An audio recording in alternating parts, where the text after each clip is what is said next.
Hello guys, today I am show Wondershare Filmora, new and cool feature updated Filmora 12.2.5 macOS version.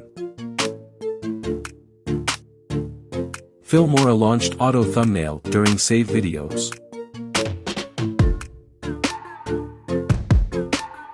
This feature very cool and easy. So, I like this feature and I love Filmora for this wonderful achievement.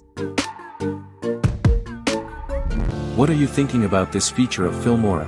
Please tell us comments.